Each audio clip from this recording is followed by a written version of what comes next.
جب ان کو ہم یتیموں میں دیں گے، اللہ کے راستے میں دیں گے۔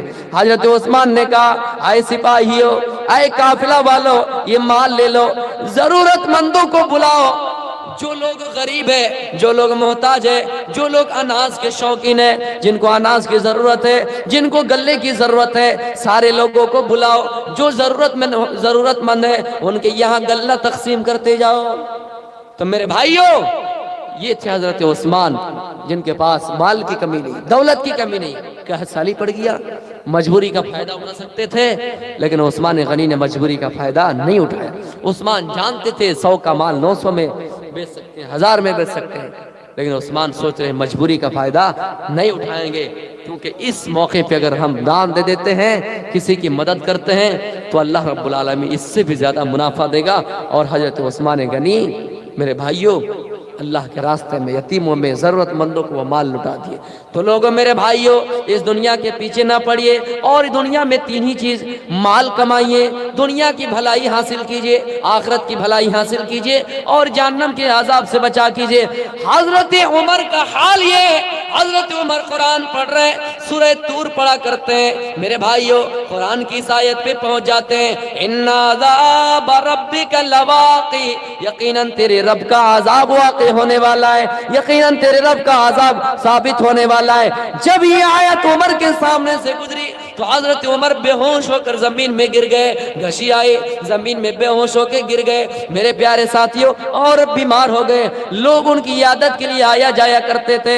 حضرت عثمان اس کے بعد کہا کرتے تھے، اے لوگوں، میں یہ چاہتا ہوں، میں یہ پسند کرتا ہوں کہ مجھے دنیا میں نہ اجر دیا جائے، نہ مجھے نیکی دی جائے، نہ مجھے گناہ دیا جائے، نہ ہی مجھے نیکی دی جائے اور نہ ہی گناہ دیا جائے، یعنی مجھے برابر سرابر کر دیا جائے، جنت اور جہنم کے بیچ میں رکھ دیا جائے، نہ ہی جنت اور نہ ہی جہنم، پھر بھی میں اس چیز کو پسند کر لوں گا۔ تو میرے بھائیوں، ہم اور آپ جہنم کے عذاب سے ڈرتے رہیں، جہنم کے عذاب سے پناہ مانگیے، اور قبر کے عذاب سے بھی پناہ مانگیے، فتنہ مسیح دجال کے فتنے سے پناہ مانگے، دنیا کمائیے، لیکن دنیا کو آخرت کے مقابلے میں ترجیح نہ دیں، اس لیے کہ دنیا فانی ہے، آخرت کی زندگی باقی ہے، زیادہ باقی رہنے والی ہے۔ میرے پیارے ساتھیوں، اللہ تعالیٰ فرماتا ہے، اے لوگوں جان لو، اعلموا انما الحیات الدنیا لعب ولہو وزینۃ وتفاخر بینکم وتکاثر فی الاموال والاولاد۔ اے لوگوں جان لو، دنیا کھیل ہے، تماشا ہے، زینت ہے، آپس میں ایک دوسرے کے اوپر فخر کرنے کا نام دنیا ہے، مال میں آگے بڑھنے کا نام دنیا ہے، اولاد میں آگے بڑھنے کا نام دنیا ہے۔ دنیا کی مثال بارش کے پانی کی طرح ہے، جب بارش ہوتی ہے زمین پودا نکلتا ہے، زمین کے اندر سے پودا میرے بھائیوں اگتا ہے، پودا لہلہاتا ہے، اور اسے دیکھ کر کاشتکار خوش ہو جاتے ہیں۔ سیم دنیا دیکھ کر میرے بھائیوں کافر خوش ہو جائیں گے، جوانی دیکھ کر خوش ہو جائیں گے، شباب کی حالت پہ رہیں گے، دنیا خوش لگیں گے ان کو، دنیا ان کو سبزہ لگے گا۔ لیکن اللہ کے نبی فرماتے ہیں، ان الدنیا حلوۃ خضرہ، دنیا سرسبز و شاداب ہے، لیکن میرے بھائیوں فاتقوا الدنیا واتقوا النساء، دنیا کے فتنوں سے بھی بچیے، اور عورتوں کے فتنوں سے بھی بچیے۔ دنیا کھیل ہے، بچہ جب چھوٹا ہوتا ہے کھیل سے مطلب ہوتا ہے، بڑا ہوتا ہے ہنسی مذاق کرتا ہے، تماشا ان کو اچھا لگتا ہے، پھر بڑا ہوتا ہے زینت اختیار کرتا ہے، پھر بڑا ہوتا ہے مال میں ایک دوسرے سے فخر کرتا ہے، پھر بڑا ہوتا ہے اولاد میں آگے بڑھتا ہے۔ آخر میں اللہ رب العالمین کہتا ہے وَمَا الْحَيَاةُ الدُّنْيَا إِلَّا مَتَاعُ الْغُرُورِ، اے لوگوں دنیا کو کچھ بھی سمجھو، یہ دنیا بڑی دھوکے باز ہے، دنیا دھوکے باز ہے، دھوکے کا سامان ہے۔ میرے پیارے ساتھیوں، اتنی باتیں تھی، کافی رات ہو چکی، مان کے جو صبح ہونے والے ہیں، آدمی بھی نہیں ہے۔ میں اپنی تقریر کو یہی سے ختم کرتا ہوں۔ آخر میں اللہ رب العالمین سے دعا ہے، باری الہ اس جلسے میں جتنے لوگ بھی محنت کیے ہیں، جتنے لوگ بھی قربانیاں دی ہے، اللہ رب العالمین ان کی قربانیوں کو قبول عطا فرما۔ اے اللہ، جو بھی لوگ اس مجلس میں شریک ہوئے ہیں، یہ اللہ یہاں سے کچھ لے کر جائیں۔ اللہ رب العالمین ہم سب کو سننے کے ساتھ ساتھ عمل کرنے کی بھی توفیق عطا فرمائے۔ جو میری ماں بہنیں رات میں آئی ہے، رات جاگے ہوئے ہیں، ٹھنڈی سردی کے موسم میں، حالانکہ سردی تو ابھی پڑی زیادہ نہیں ہے، پھر بھی اپنی نیند کو قربان کر کے آئی ہیں۔ ہم اللہ سے دعا کرتے ہیں اللہ رب العالمین ان کے ایمان کو بھی پختہ بنا دیں، ان کے ایمان کو بھی مضبوط بنا دیں، اور یہاں سے ایک پیغام لے کر جائیں کہ وہ اپنے شوہروں کے ایمان کو پختہ تر بنائیں۔ وما علینا الا البلاغ المبین، وآخر دعوانا الحمد للہ رب العالمین۔ السلام علیکم ورحمۃ اللہ وبرکاتہ۔